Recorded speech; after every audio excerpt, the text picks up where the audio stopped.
Welcome to the STARS program, seniors taking active roles in society. And now, here's your host, Anita Finley. Hi, Darwin. How's everything there? Good morning to you, Anita. Good morning. I think you said it all. There is so much going on in the world. In fact, I'm almost afraid to go to sleep because I think I'm going to miss something. That's good. Things are really popping up here, Okay. and I'd like to share a few with you. Fortunately, I have finished my James Dean book, which is at the printer. I hope I've answered all the mystery of this man. It only took me 50 years to gather all the information. Well, congratulations. So now I know what you're working on. I am dealing with a man that you hear about on the television. The last thing you hear at night is the first thing I hear in the morning, which is Mr. Donald Trump. Now, I didn't want to do the book, but my bosses said, well, if you did a book on Howard Hughes, J. Edgar Hoover, the Kennedys, Clinton, and the Reagans, you are certainly prepared to do a book on Donald Trump. And he is the man of the hour. Whether you hate him, loathe him, or plan to vote for him, he's still out there, unlike anything we've ever seen in the history of the Republic. And I can't tell you how I got them, but I've been delivered nearly 50 boxes of data Really? on Donald Trump. I've only read the first 3, but whoa, what a character. He's like really no one I've ever dealt with before, and I want to just go over a few things with him. Please do. Well, first, I'm also interested in I'm not going to do like a Theodore White. I admire the 3 books he wrote on the making of the president, including the Lyndon Johnson, Barry Goldwater. But in retrospect, compared to what's going on now, those are very dull books. We're now moving into real excitement. Now, one of the biggest problems for Mr. Trump in running for president is that he loathes shaking hands. He has a germ fetish. In fact, I heard him say one time that he just had gone into a men's room at the Taj Mahal Casino in Atlantic City, and he said, these were his words, he said, this guy just had come out of the crapper, and then he rushes to shake my hand. He said, I just washed my hand, and then I rushed and sterilized it again. So I understand on the road, anytime he has the opportunity, he goes and washes his hand. Oddly enough, Howard Hughes had that same fetish. They said one time he stood at a door waiting for someone to open it for about an hour because he couldn't stand to touch the doorknob. Amazing. So, this is new stuff that we've never heard. Yeah, I think it's wonderful, and I'm going to concentrate on some of the really personal things about. Of course, I'm going to cover this campaign; it's unbelievable. But I'm going to concentrate on the behind-the-scenes thing. For example, I can now reveal to you. I only found out in one of these. I can now reveal to you who is Donald Trump's honey. Oh, now, really? Not the one you're thinking. He's always been known. Wherever he goes, he's talking about his honey. I now can identify the honey. His name is Robert, and he is Trump's younger brother. But he had an older brother, didn't he, who died? Yes, he was an alcoholic, and he admired him greatly. But I have met Robert twice, and he's the better-looking one of the family. Everybody agrees on that. But he's the Mr. Nice Guy. Everybody seems to like Robert. I met him twice at 2 galas at the Plaza Hotel in Manhattan. But it's very interesting. And so I think people who are listening into Donald Trump call people, they probably think he's cheating on his wife, but the honey is actually his younger brother. And what does he do? He also works for Trump Enterprises. and is apparently a very good administrator. But he's not. He doesn't do the bad stuff. Meaning if you've got to fire 28 people, he calls in Donald because he doesn't like to fire people. But as I go over this, the thing I find is Donald was a little terror when he was growing up. For example, he said he didn't like his music teacher, so you know what he did? He gave her a black eye. Kidding. Yes, so he really hit the ground with a thud. And I pick up such things as I've tried to tell you some things that you may not have heard on TV. His second wife, Miss Maples, Marla Maples, he said one of the reasons he divorced her is that she wanted to change the hairdo of his orange hair. And he just couldn't stand for that. And what he loves about his present wife, Melania, is that she says she loves his hairdo. Amazing. So that's a big difference between the two of them. Now, things were happening yesterday at a rate that sort of is unbelievable. The headlines today should have been about Marco Rubio trouncing Trump in the debate. But Trump is a media savage person, and all the headlines, they're already coming out in New York, is, of course, picking up Governor Christie's endorsement. And those two lit into Mr. Rubio. I don't know if you had a chance to hear it yesterday. Oh, yes, I heard it. Well, some was on the air, and then a lot was in private speeches later on. Well, all I can say is I wouldn't want to be anyone who is being the target of attack from Governor Christie and Mr. Trump. I'll tell you, they were devastating, and there is now more and more now a strong belief that unless things change, Christie will be selected as the running mate. Really? At least he'll be Attorney General, and that sort of makes sense, in many ways, because Christie is he'll be the attack dog. The attack dog was what Spiro Agnew was when he ran against the campaign with Nixon. Nixon tried to keep a more gentlemanly quote, but for the real killer stuff, he relied on Spiro Agnew. I'm sure you remember him. I do, and then he got, then he was, of course, a criminal. Well, that's when you take bribes in the White House.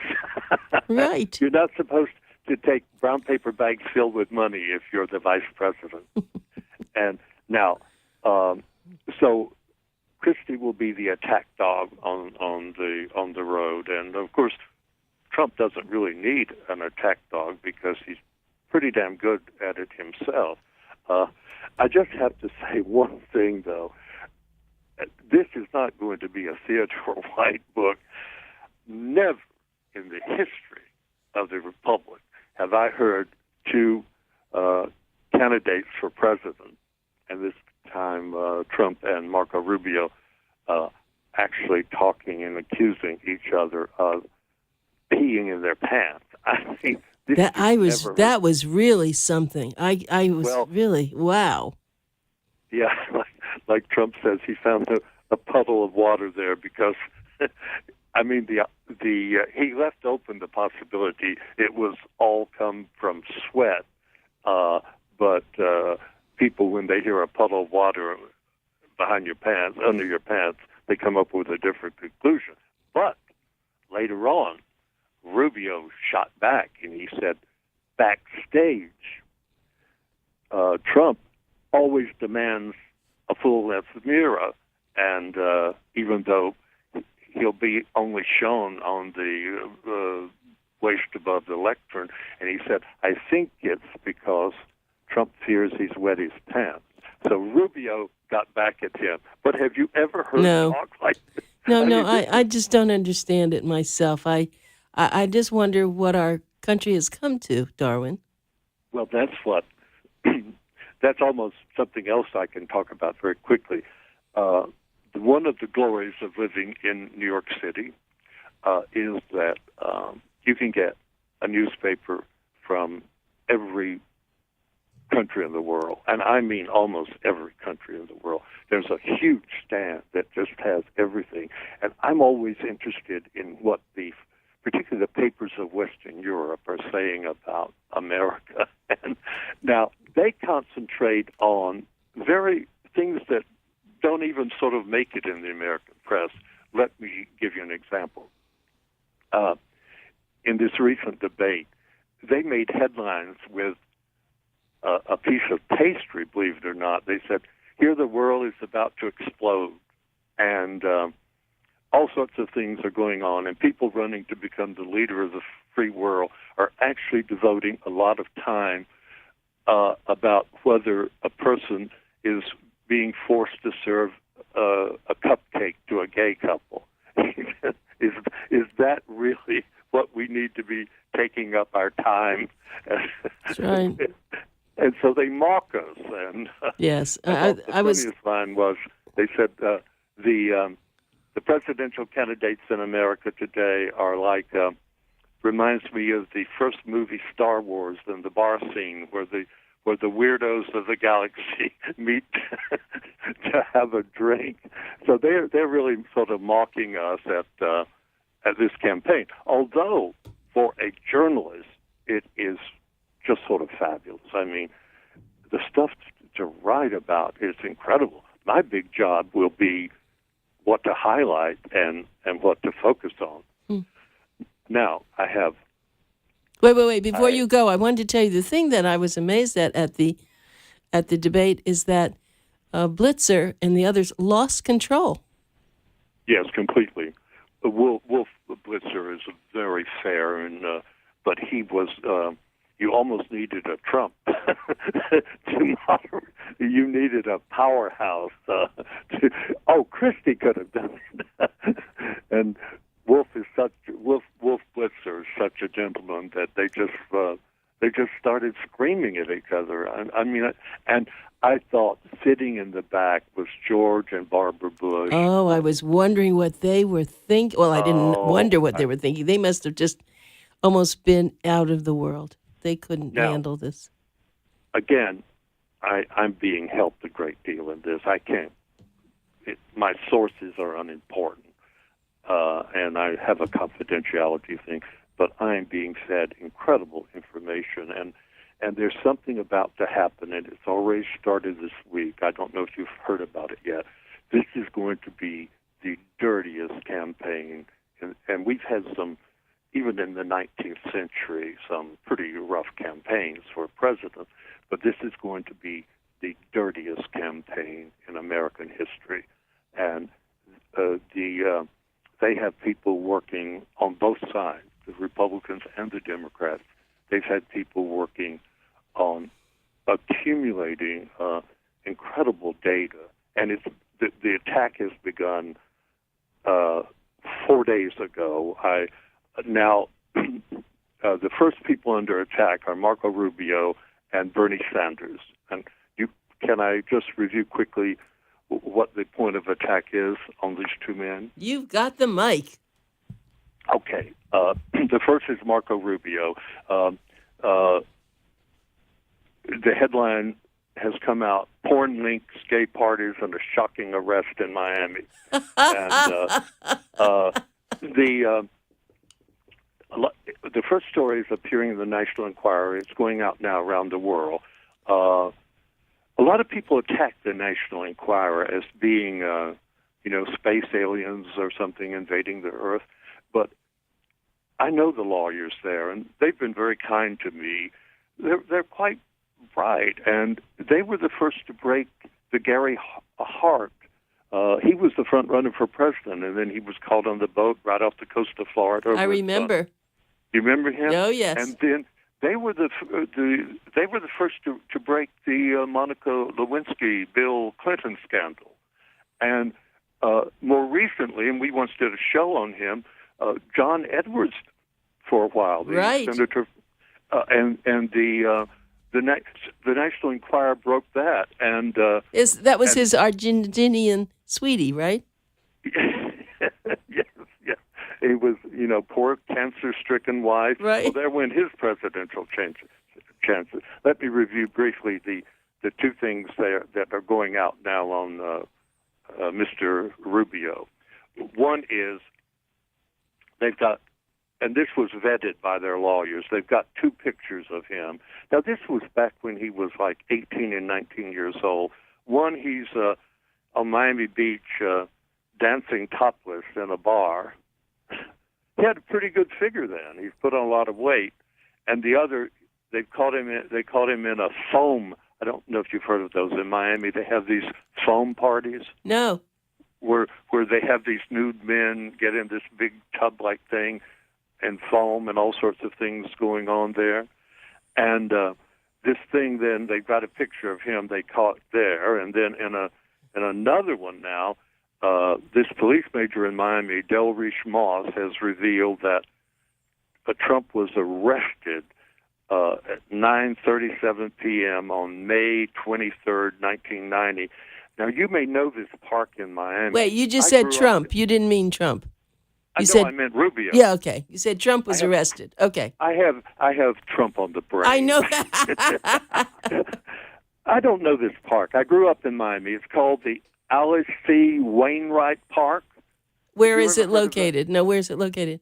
I don't know. They just said Miami. Okay, no, I don't. I know the name of the woman because she was famous there, but I can't put my finger on that either. Well, since I was there, apparently there is a park now, and they say it's a haven for. The police major said that he's called a major. The police major said it is a haven for gang warfare, gunfire, prostitution, straight and gay, drug dealing, and muggings. And Rubio was arrested there. They've got a copy here of his arrest, and he was arrested. The two men arrested with him were male prostitutes. Mm. So this is, I think the campaign of Rubio, they said, well, everybody's been arrested when they were young in a park drinking a beer. Well, not everybody. I grew up in Miami. I was never arrested in any parks. I was too busy down there to spend time in parks. But anyway, I think as this goes on and on, it may hurt Rubio. You and I are people of the world, and you can dance in any disco you want. I'm sure we'll allow that. But many of his evangelical that's right, will not go for it. Now, you won't believe this. Now, the stuff on Sanders has actually been on TV. I don't know. It's been on some of the small news cables. It's not made the Fox News, but I'm sure it's on the way. And this is just unbelievable, but this is an open and shut case. I'm sure the Rubio will deny these charges. But are you ready for Bernie Sanders and child porn? No kidding. No kidding. Yes. Well, I've looked into this, and in the early 70s, he worked as a freelance journalist. And we're talking now Bernie Sanders of Vermont. And he wrote porn. And I have nothing wrong with that. I've written porn. Some of my best people have written porn. But it will certainly be used against him. One is just a few things. One was about a woman whose greatest fantasy was being raped by three men at the same time. And then at one, he advocates that young children should be allowed to run nude on the beaches, and so they can get to see each other's sexual organs and maybe even touch them. That's a direct quote. No kidding. And another is, he says, he said, one of the most popular articles, which appeared in a porn magazine, was about a girl of 12 years old raped by 14 men. And that was the big seller. Okay, wait. And he's writing this for whom? Yeah, he did these, and he during the time he was a freelance journalist. Oh my goodness! Goodness! He wrote sort of in fact, here is one, Man and Woman by Bernard Sanders, I mean, this is not a debate. I mean, these things have been published. And, I mean, to me, I'm not shocked at all. I'm not surprised. I'm only bringing these up because this is what people in the who oppose him are going to be running against him, particularly if he gets the nomination. Now, if Rubio and Sanders fade from view, they'll be concentrating on Hillary and Trump. Oh, yeah, that'll be really interesting. But a lot of people are very surprised that Sanders wrote porn. Now, it gets more complicated than that. He opposed a measure, and maybe with good reason, in 2003 that came up in Congress. And the law that they were trying to pass is that the United States could prosecute pedophiles who went abroad and traveled overseas to have sex with children.